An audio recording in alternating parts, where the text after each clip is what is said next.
Hello बच्चों, let's read the question. This is that consider the following statement. यहाँ पर दो स्टेटमेंट है। सबसे पहली स्टेटमेंट में देखिए क्या दिया गया है। कहा गया है कि को एंजाइम और metal ion that is tightly bound to enzyme protein is called prosthetic group. Second statement में कहा गया है कि a complete catalytic active enzyme with its bound prosthetic group is called apoenzyme. हमें correct option choose करना है। सबसे पहला ऑप्शन दे रखा है first is true but second is false. B में दे रखा है second is true but first is false. सी में दे रखा है बोथ 1 and 2 आर ट्रू। और डी में दे रखा है 1 and 2 आर फॉल्स। अब देखिए यहां पर की कॉन्सेप्ट है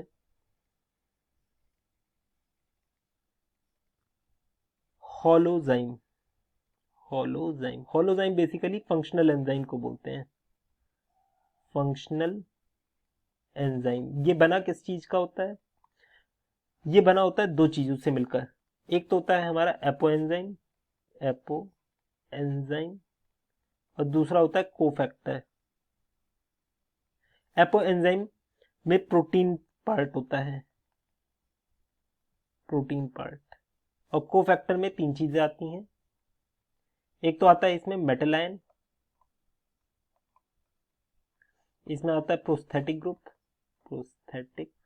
ग्रुप और इसमें आता है हमारा कोएंजाइम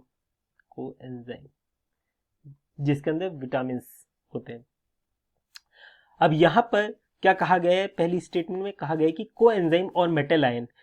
कोएंजाइम कहाँ है? ये देखिए, ये रहा कोएंजाइम या फिर metal ion that is tightly bound, जो कि एकदम टाइटली बाउंड रहता है टू एंजाइम प्रोटीन।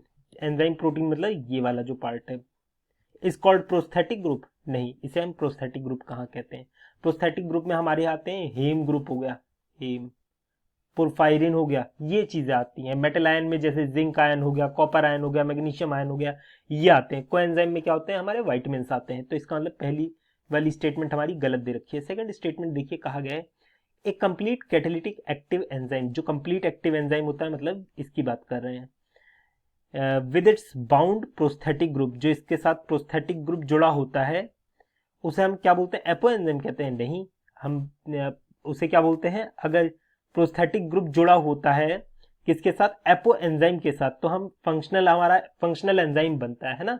तो यहां पर ये जो स्टेटमेंट दे रखी है गलत दे रखी है। कहा इसमें क्या दे रखा है? कह रखा है कि एक complete catalytic active enzyme with its bound prosthetic group is called apo enzyme, बल्कि उसे हम एपो एंजाइम नहीं कहते हैं। एक फंक्शनल एंजाइम को हम होलोजाइम कहते हैं, प्रोटीन पार्ट को हम एपो एंजाइम कहते हैं, और प्रोस्थेटिक ग्रुप किसके अंदर आता है? कोफैक्टर्स के अंदर आता है। अगर कोफैक्टर्स को आप हटा दोगे तो प्रोटीन पार्ट अपनी कैटालिटिक एक्टिविटी लॉस्ट कर देगा। तो ये वाली स्टेटमेंट भी हमारी गलत है। तो ये दोनों ही स्टेटमेंट गलत हैं, तो हमारा आंसर क्या होगा? Option D. I hope you understood it well. Best of luck.